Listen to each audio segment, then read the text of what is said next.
সমস্যা নাই।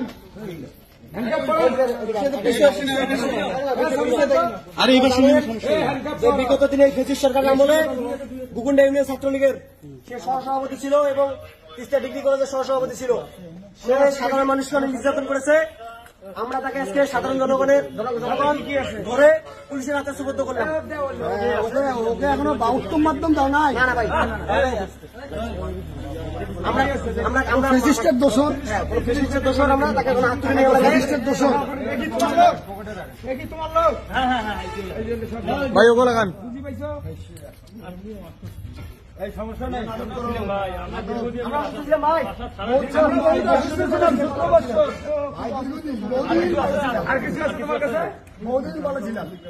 ছবি না